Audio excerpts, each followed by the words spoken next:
Rory, the floor is yours. Thank you very much for the introduction, Cornelia. I'm going to continue speaking in English, so it will be the language of the presentation, but there are some Serbo-Croatian and Slovene slides as well. As you can probably guess from my accent, I'm from Ireland. If I'm speaking too fast or if you can't hear something well, feel free to jump in and to remind me.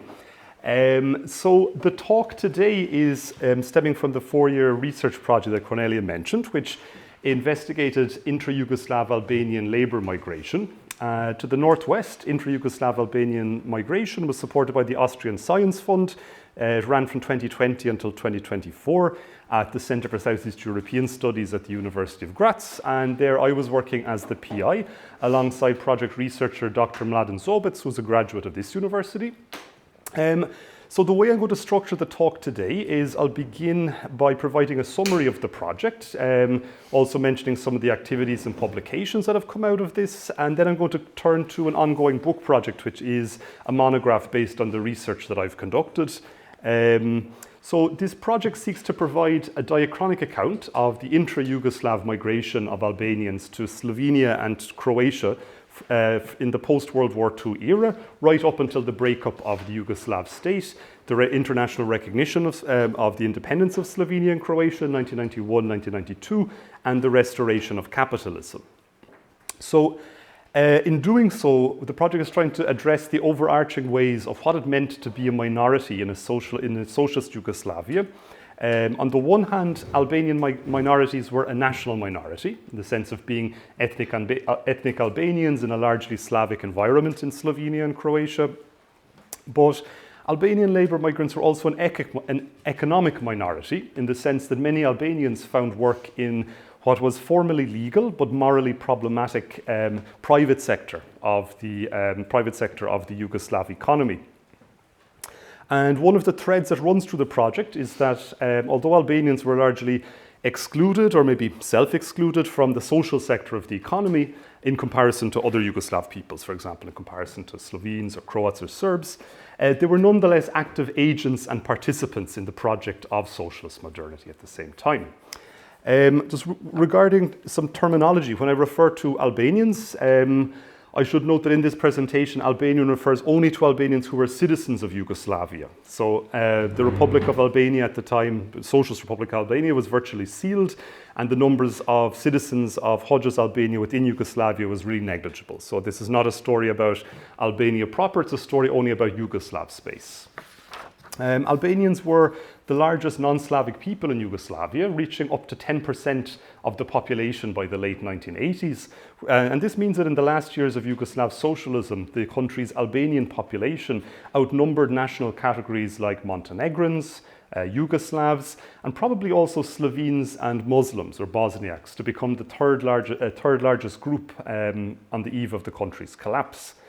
Now, Albanians in Yugoslavia boycotted the 1991 census largely, which would have established this with more certainty. So I'm referring to the last census data we have is 1981.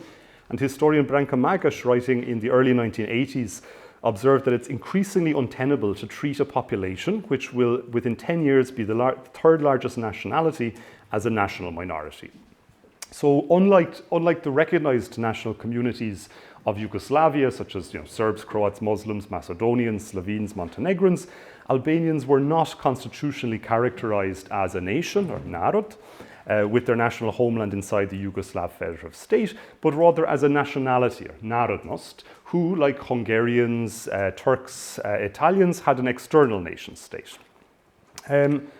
So the idea for the project, it began in 2017-18 for a couple of reasons. So one motivation was that basically me noticing the tension between the kind of highly visible presence of Albanian small businesses in places in Croatia and Slovenia on the one hand, but the dearth of scholarship on the other in accounting for this phenomenon, though I should mention a couple of authors who have worked on the topic, such as Anna Kladnik, Rina Getzi from Pristina, Filip Škilin in Zagreb. Another impetus was the idea of trying to better incorporate the private sector within the already significant and growing body of scholarship on Yugoslav labour history, which is a topic I've been working on for about 10 or 15 years already. And also the focus on Slovenia and Croatia, this is deliberate, and So in a history of intra-Yugoslav migration, the largest number of Albanians who left Kosovo and Macedonia to find employments in other republics actually went to Serbia. So you can see this in this map, which is from a Kosovo academic journal from the 1970s. So the kind of, in absolute terms, most migration took place from Kosovo to places like Kragujevac, Niš, Kruševac, Belgrade, also Sarajevo features. But for this project, I wanted to look at Yugoslav Albanians and their relationship to the Yugoslav state and society beyond this framework of Serbo-Albanian antagonisms and the sort of respective claims and counterclaims. And so this was a deliberate choice to focus only on Slovenia and Croatia. And then in terms of migration studies, I think it's an interesting case because it has characteristics of both international and domestic migration. It was certainly cross-cultural migration, albeit within one state, but it also overlapped with international migration because for some individuals, Croatia and Slovenia were something like stepping stones to Western Europe or a kind of a waiting room. And then for others, it was actually the part of Yugoslavia that they returned to after working in Western Europe for a period. So quite a few of the businesses that I was looking at and people I spoke to, they actually gained the capital to found businesses from working in German factories in the 1970s, for example, and then decided to return to Yugoslavia, but not to Macedonia or to Kosovo, but instead to somewhere like Poreč or Rovinj or Koper. So the starting point then for the project is that it is valuable to include Albanian experiences of socialist modernity within the Yugoslav state and system, not always by looking at the sort of Belgrade-Pristina axis, but to examine Albanians in relation to other Yugoslav peoples as well. And the project also had the goal of supporting a broader research agenda of interrogating Albanian experiences of socialist modernity within Yugoslavia from a social history perspective, trying to sort of transcend what is still very much a nationally framed historiography. Marika Limaj Mirtaj, in her contribution to a special issue of Comparative Southeast European Studies on Kosovo and the Yugoslav 1980s, this was edited by Hannes Granditz, Robert Pickler and Ruža Fotiadis, she observes that Yugoslav socialist modernity in Albanian inhabited parts of Yugoslavia was markedly different experience from the core Slavic parts of the state. And I quote her, she writes, "Albanians perceive themselves as people relegated to the lower ranks of the class hierarchy in socialist Yugoslavia. This sentiment was quite prevalent after the Second World War, when the Yugoslav communists began to wreak retributive violence against those who had collaborated with fascists or national socialists during the war, Albanian nationalists among them." So, in terms of the division of labour within the project, Mladen Zobec was much more focused on Slovenia. I mean, this is partly due to language reasons that I'm a Croatian speaker but not a Slovene speaker. And so Mladen's fieldwork was based out of Ljubljana, and he examined mostly Albanians from Macedonia, and particularly confectionery businesses whose owners were mostly Muslim. Whereas my fieldwork was concentrated on Istria, which is the part of Croatia with the highest proportion of Albanian labour migrants in that socialist republic. So obviously in places like Poreč, Pula and Rovinj, tourism was an important factor, and so sort of the businesses that I was looking at were things like sweet shops, cafes, gold and silversmiths, bakeries and other small customer-facing businesses that dealt with both the local population and foreign and domestic tourists as well. So Albanians in Croatia were from both Kosovo and Macedonia. Catholics are highly overrepresented in Croatia because today around 50% of the Albanian community in Croatia identifies as Catholic, but in Kosovo it's only 5% and in Macedonia much less. And I should mention also that when we use these terms for like Albanian, typical Albanian businesses, I mean, these are actually highly regional. So they're not, they're not associated with sort of Albanian space or even Kosovo or Macedonia as a whole, but actually particular parts of them, which I've tried to highlight here. So for example, silversmiths or filigrani tend to be Catholic families associated with towns in the Dukagjin or Metohija part of Kosovo. So this would include places like Prizren, which was the largest center, but also Peja or Peć, Đakovo, Đakovica. You can see this on the map. It's the on the left-hand side, sort of the yellow part, and those towns are listed. In terms then of baking, there's kind of a dominant stereotype of Albanian bakers, but actually this almost entirely comes from one very small part of Kosovo, which is the Has region, the Pastrik mountain, the Has region, which is close to Prizren. We can see up on the top right-hand part, it's covered in this black circle. So it's villages like Zum and Jonaj, which are the centers of this Kosovo Albanian baking culture. And then historically, sweet shops and ice cream makers are from sort of a series of villages between Tetovo and Gostivar in the Polog Valley of Macedonia. This is the bottom right map. It's marked by this sort of oval shape. In terms of the sources that we were using in the project, this study is based on the triangulation of archival documents, print media and oral history interviews, which were conducted between 2020 and 23, with Yugoslav Albanians who had lived and worked in Slovenia and Croatia during socialism. So while Mladen worked with archival sources from the Ljubljana city archives, as well as oral history interviews here in Slovenia and also in Macedonia, for my part of the research, I think maybe the most fruitful and unexpected archival sources were the records of the Croatian State Security Service, so the secret police essentially, which are available at the Croatian State Archives in Zagreb, who were tracking the operations of Albanians in Croatia very closely after 1981. And then a little bit later, I'll explain why 1981 is such a kind of an important year in the Albanian community in this experience. This sample document here we see from Rijeka 1981 about nationalism, irredentism, and Albanian security services. And there's tens of thousands of these documents focused only on the Albanian community in Croatia.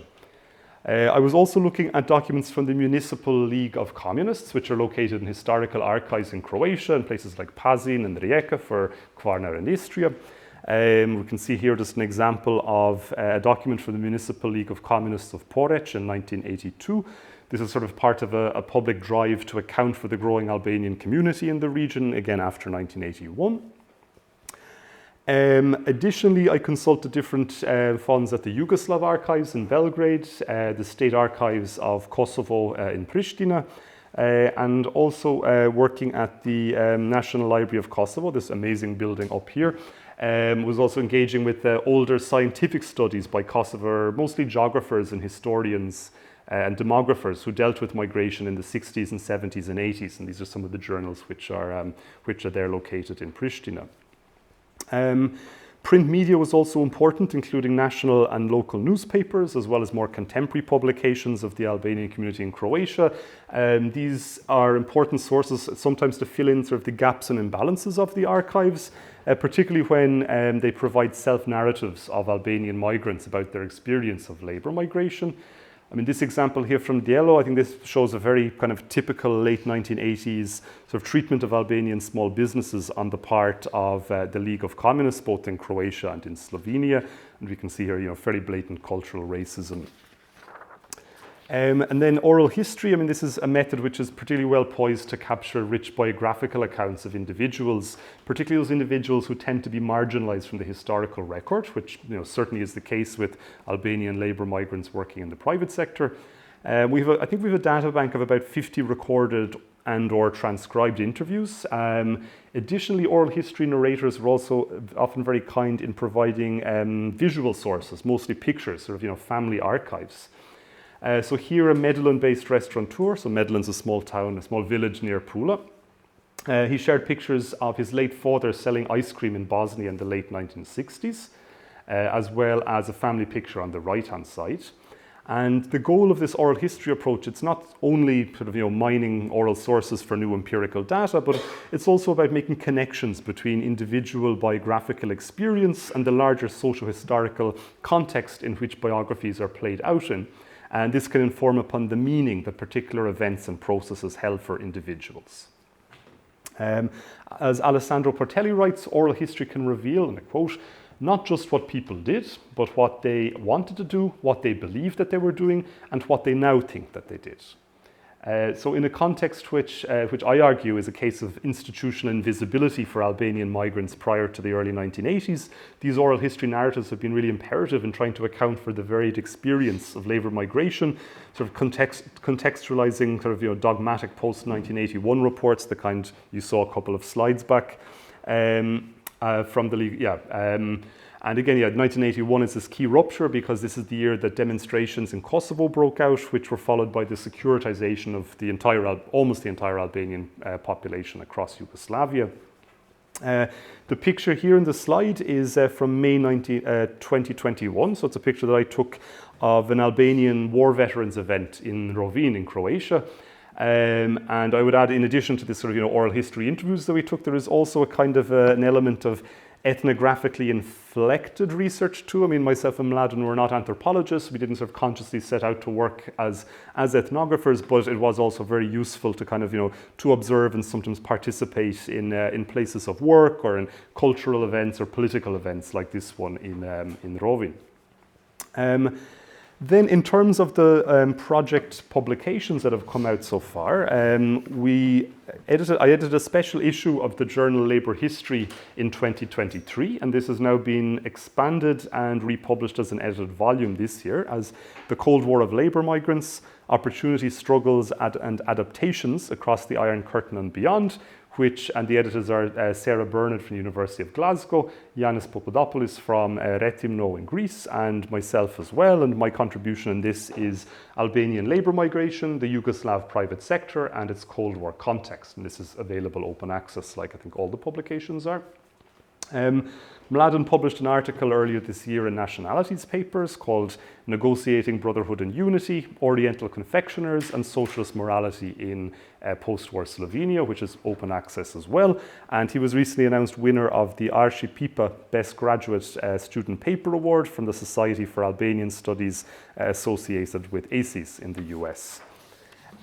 We held a workshop to kind of formally conclude the project last year in Graz in February. It was titled Towards a Social History of Albanians in Socialist Yugoslavia, and I think at least one person was there, Tanja Petrovic.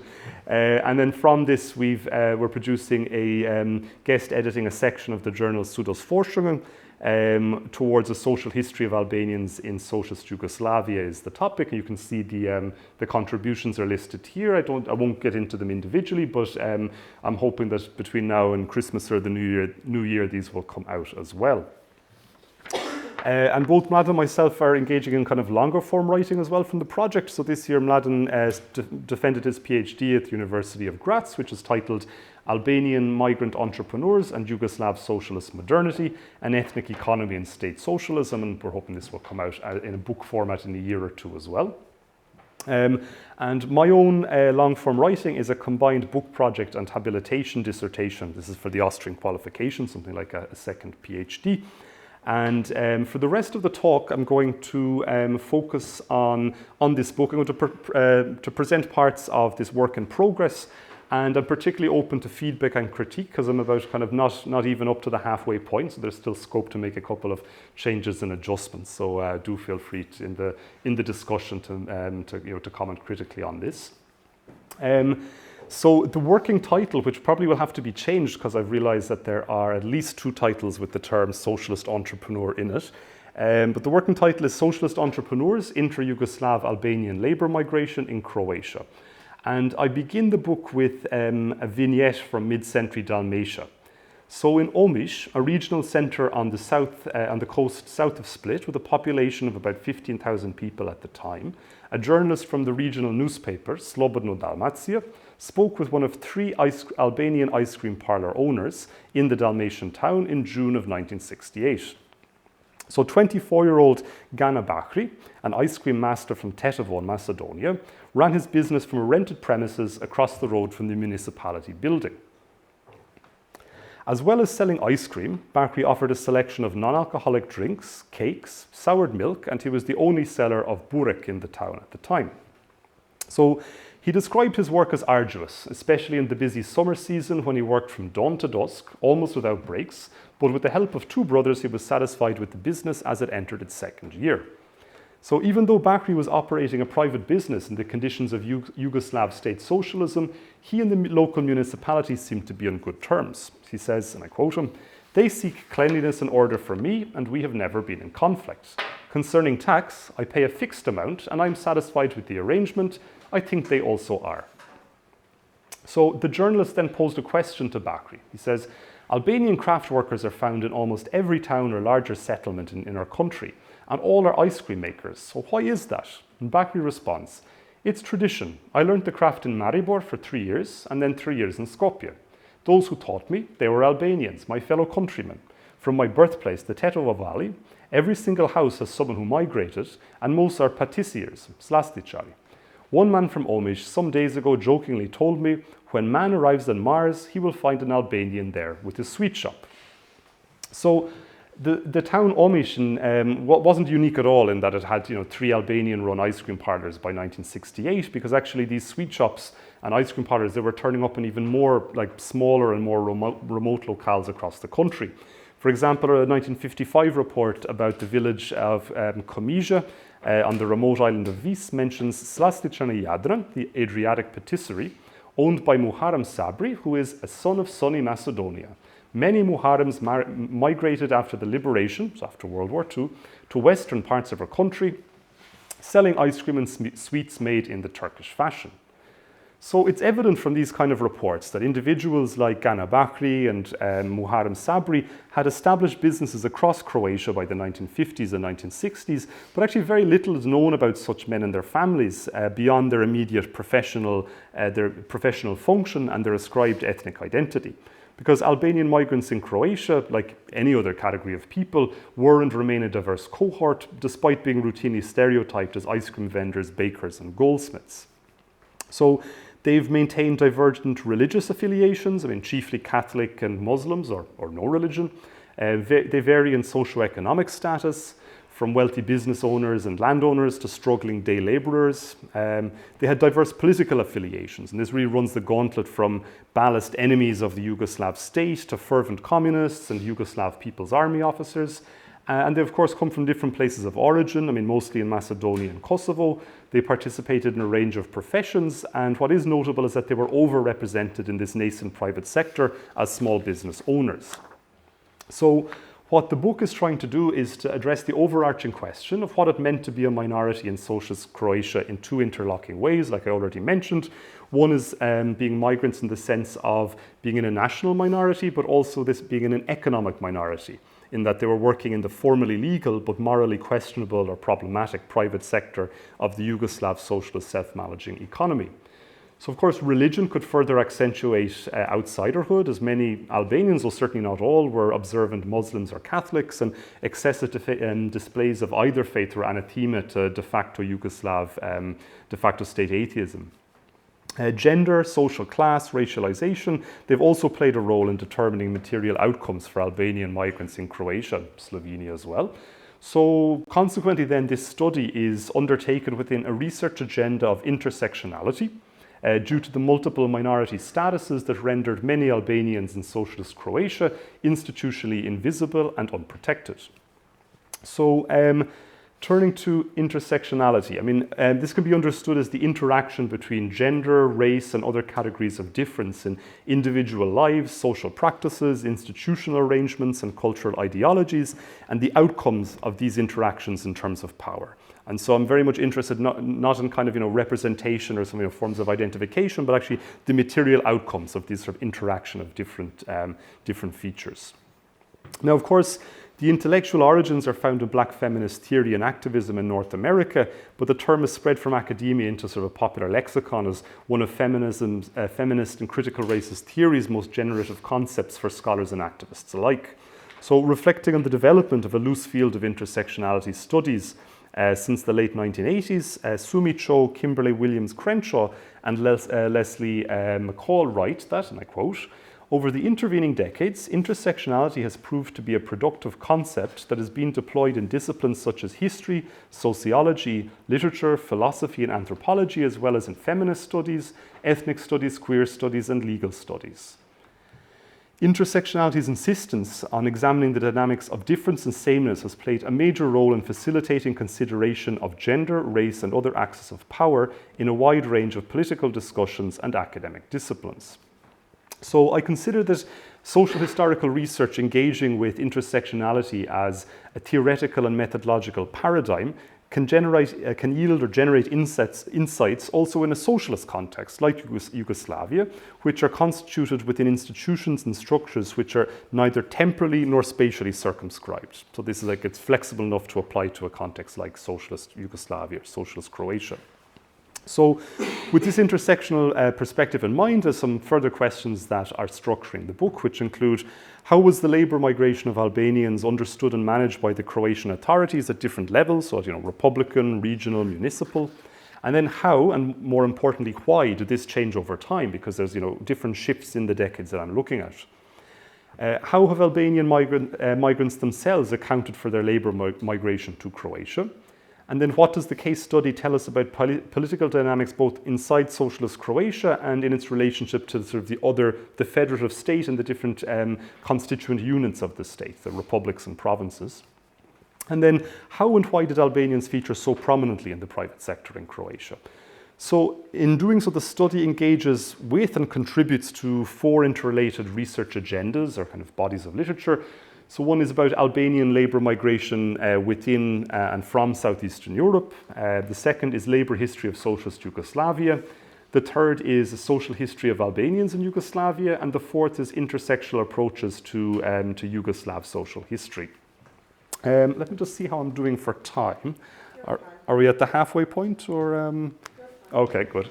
So I won't spend too long on this. I'll just make a couple of points because it's more of a literature review. But essentially, in terms of migration studies, we have a huge body of literature on post-socialist Albanian migration, not only from Kosovo and Macedonia, but from Albania proper.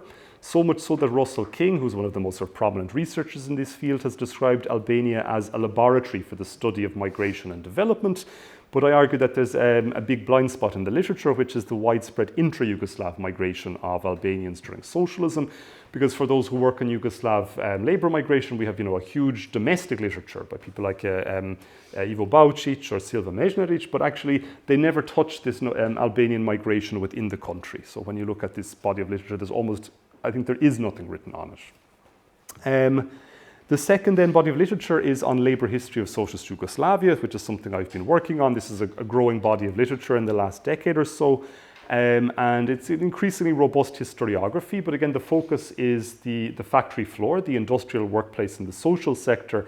And so I argue that one underexplored constituency is workers in the private sector, which, unlike other Warsaw Pact states, Yugoslavia had a small private sector. And by the mid-1980s, over 300,000 Yugoslavs were formally employed in the sector. And I would argue as well that it's very likely that quite a few of the 1.2 million Yugoslavs who were unemployed were informally working in the private sector by the 1980s as well. A second gap then in this labour history scholarship is perspectives on worlds of work from the Yugoslav peripheries, because most of our knowledge is based on kind of larger industrial centres in the Serbo-Croatian and Slovene-speaking core of the country. So we know much less about places like Kosovo and Macedonia, though there are some notable exceptions, such as Peter Trock's research on industry in Kosovo focused on Mitrovica and Trepča. Then the third body of literature, the social history of Albanians in Yugoslavia. Here I would argue that we have in the last 20 years a kind of a growing social and everyday history of Yugoslav socialism, with a lot of research actually having come out of Slovenia in the 2000s and 2010s. But here I would argue that there's a disproportionate emphasis on, let's say, the beneficiaries of socialism, again in the sort of Serbo-Croatian Slovene-speaking core, at the expense of accounting for more ambivalent state-society relations in Yugoslavia, and particularly amongst its non-Slav population, including Albanians from Kosovo and Macedonia. So, and then in trying to kind of approach this intersectionally, I argue that the discrimination of Albanians has a pan-Yugoslav dimension, which goes far beyond the Albanian-Serbian binary, in which members of other communities were implicated, including Croatians and Slovenes and Bosnians. So that during socialism, other Yugoslavs often viewed Albanians with suspicion, subjecting them to practices of othering that resembled Western European cultural racism. So the salience of civilizational discourses and national exclusivity, as we know, increased during the 1980s. And in this period, we see sources of distrust and even outright hostility towards Albanians in socialist Yugoslavia, which included purported loyalty to the external homeland of Hodja's Albania, which is often presented as an enemy state. We have linguistic and cultural isolation of Albanians in relation to other Yugoslav peoples. We have potentially Christian animosity to what's perceived as a largely Islamic group in the context of post-Ottoman nationalist discourses and the Kosovo myth. And of course, things like the Kosovo myth have been ingrained within kind of pan-Yugoslav historiography and educational systems as well. So it's not only something which is which structures Serbian-Albanian relations.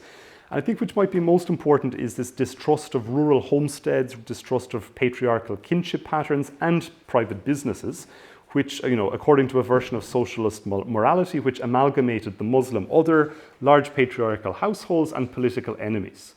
So Catherine Baker opines that the intersection of religion, ethnicity and social class for Albanians in late 1980s Yugoslavia rendered them simultaneously labelled as fundamentalist Muslims in Serb nationalist media and then treated as a semi-racialized, culturally and ethnically distinct underclass in Slovenia and Croatia. So the study takes seriously the ways that the ideological parameters of both Yugoslav self-managing socialism and the particular normative nationalisms which are at play here, which include not only Albanian but also Croatian, Slovene and Serbian, how these impacted on the life chances of Albanians and shaped the experience of migration, of labour migration to Croatia and to Slovenia too. But now I've mentioned kind of cultural racism and animosity, but of course there's also sources of solidarity and an alignment of political interests as well that existed between Yugoslav Albanians and Croatians and Slovenes. And this is particularly given the shared unease at the prospect of Serb hegemony by the kind of mid to late 1980s. So we see that a common Yugoslav state framework, brotherhood and unity, and some degree of cultural familiarity, of being from the same federative state, that this could also undergird Albanian migrants in the Yugoslav northwest, so in Croatia and Slovenia. By the late 1980s, some of you might know that elements of the party state in Croatia and especially in Slovenia openly supported Kosovo Albanians striking against the revocation of the province's autonomy.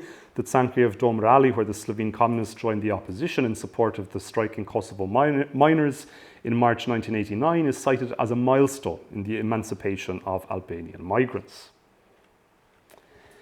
So the story of Albanian labour migration to Slovenia and Croatia can't be reduced to one of stable prejudice deployed against cultural outsiders, but I suggest it's a dynamic process affected by state discourses, evolving political expediency, and perhaps most importantly, the agency of Albanian migrants and the ways they position themselves vis-à-vis the state and society.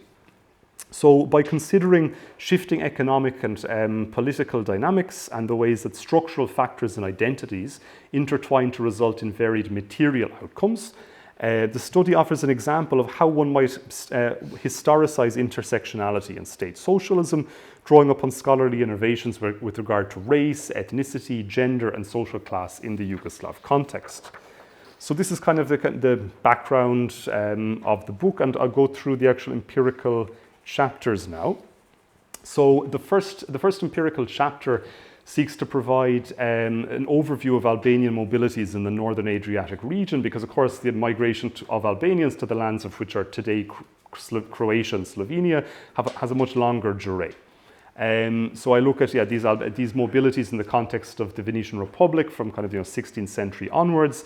The chapter also introduces craftsmanship and the associated small businesses in late Ottoman period and traditional labour migration practices known as gurbet or kurbet or pečalba in Serbo-Croatian. And so there is discontinuity between Albanian migrants who might have arrived to Istria 400, 500 years ago. But I suggest this is still important, that it's salient in terms of the meaning of place and community.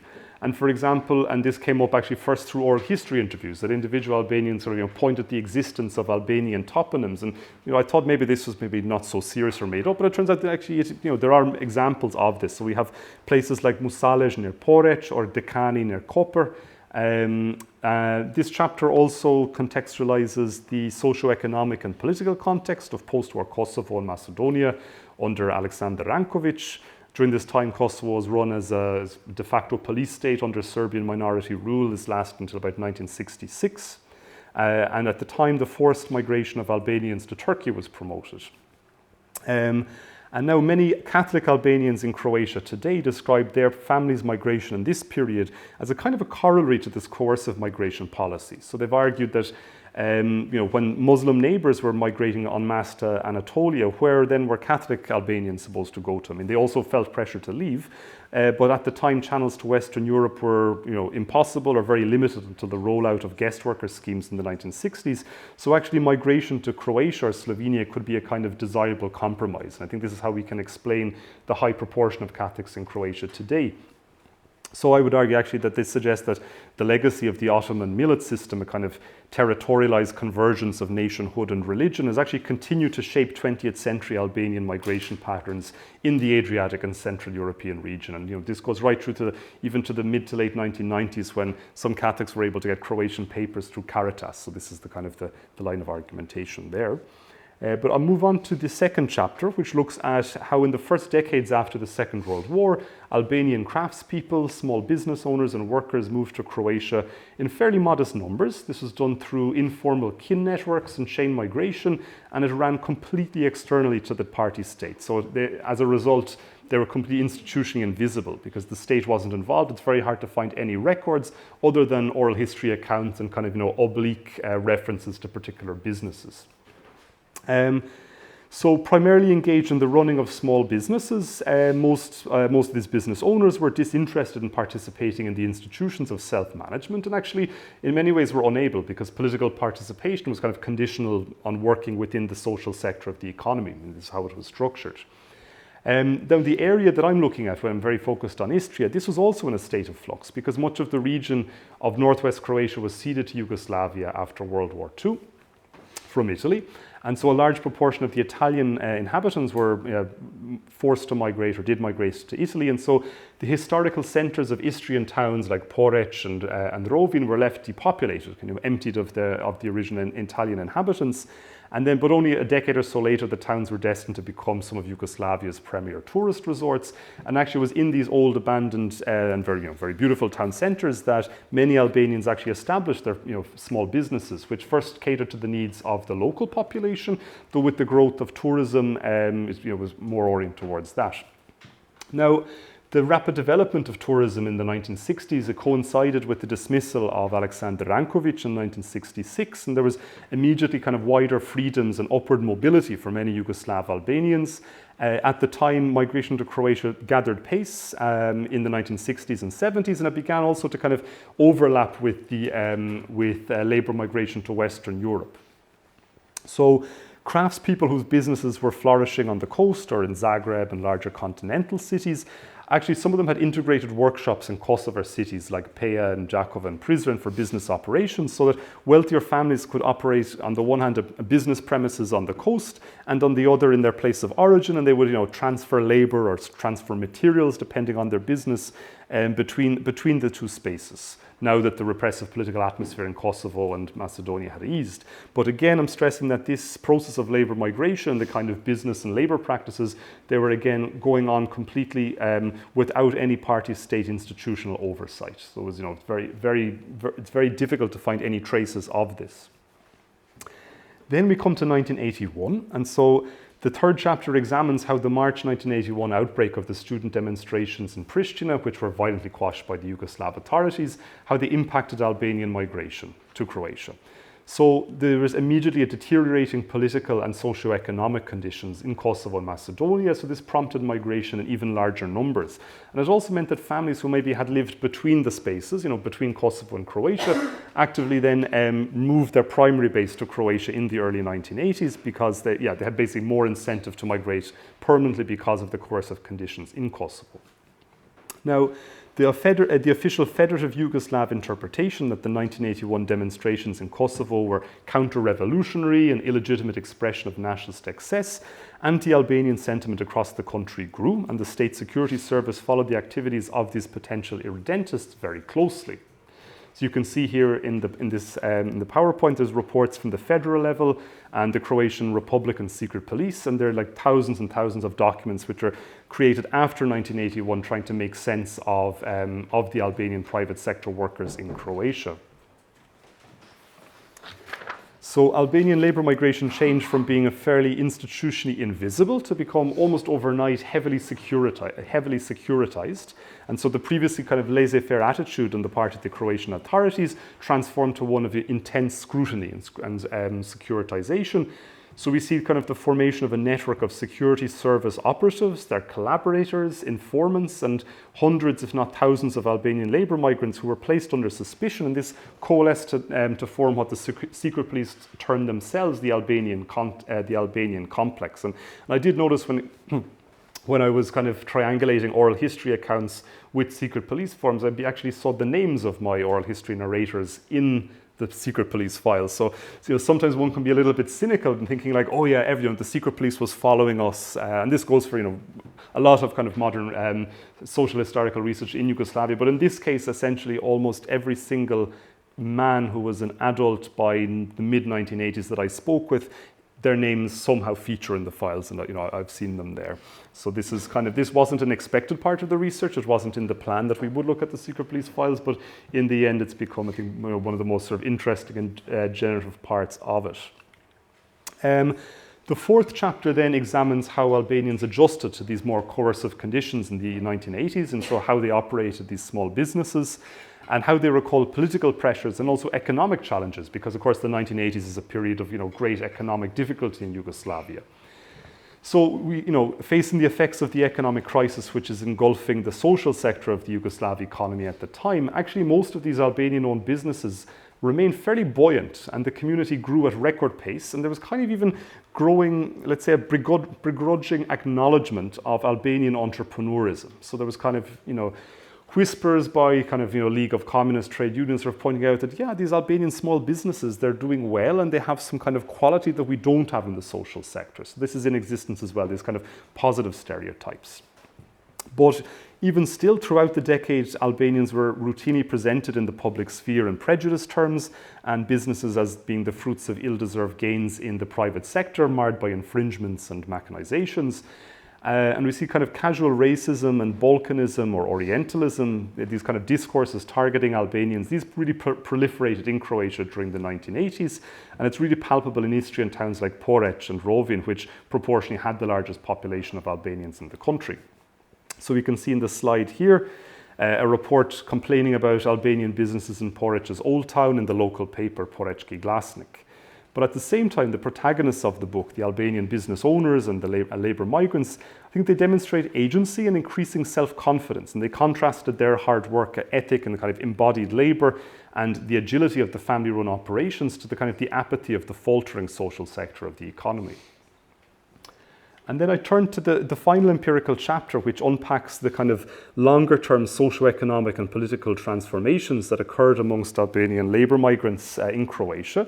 I mean, the impact of socialist modernity in the homelands in Macedonia and Kosovo, as well as the experience of migration, resulted in profound changes to gender roles and the experience of family and sort of wider community. And so I try to unpack this through oral history accounts of people expressing kind of their views on things like patriarchy and changes in the migration process. The notion of the national community also underwent significant shifts, and many Albanian migrants became politicized in the 1980s because of both sustained repression in Kosovo and the kind of coercive measures that they encountered in Croatia and elsewhere in Yugoslavia after 1981.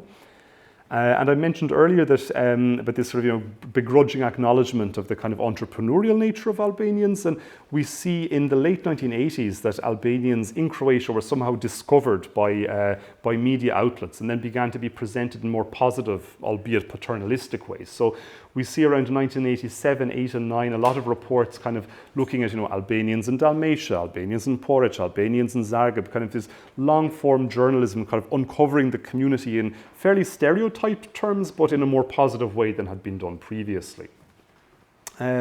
And again, this sort of growing Serbo-Croatian political conflict in Croatia by 1990 also shored up the position of Albanians in Croatia, because they began to be seen as reliable allies against Serbian centrism emanating from Belgrade. And actually, you might remember this the article from Delo complaining about the lack of political participation of Albanians. That was from 1989. But in 1990, in the first multi-party elections, Albanians who had been deplored as being politically inert by the League of Communists actually fielded candidates in elections in Croatia and founded new kind of minority Albanian parties. So then, with the outbreak of armed hostilities in Croatia during the summer of 1991, many Albanian men actually took up arms alongside the Croatian forces against Yugoslav and Serbian forces. This is an example from, I think it's 2009 article in a bilingual Croatian-Albanian women's magazine called Illyria, and it notes that over 2,000 Albanians served in the Croatian armed forces during the war in Croatia, and 71 men died.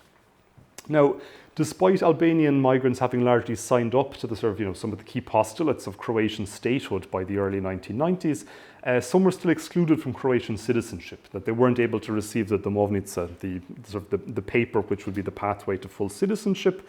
And actually, particularly Kosovo Albanians that now found themselves as citizens of a foreign enemy state. They were citizens of the Republic of Serbia in Croatia after 1991, and they're cut off from their homeland by front lines.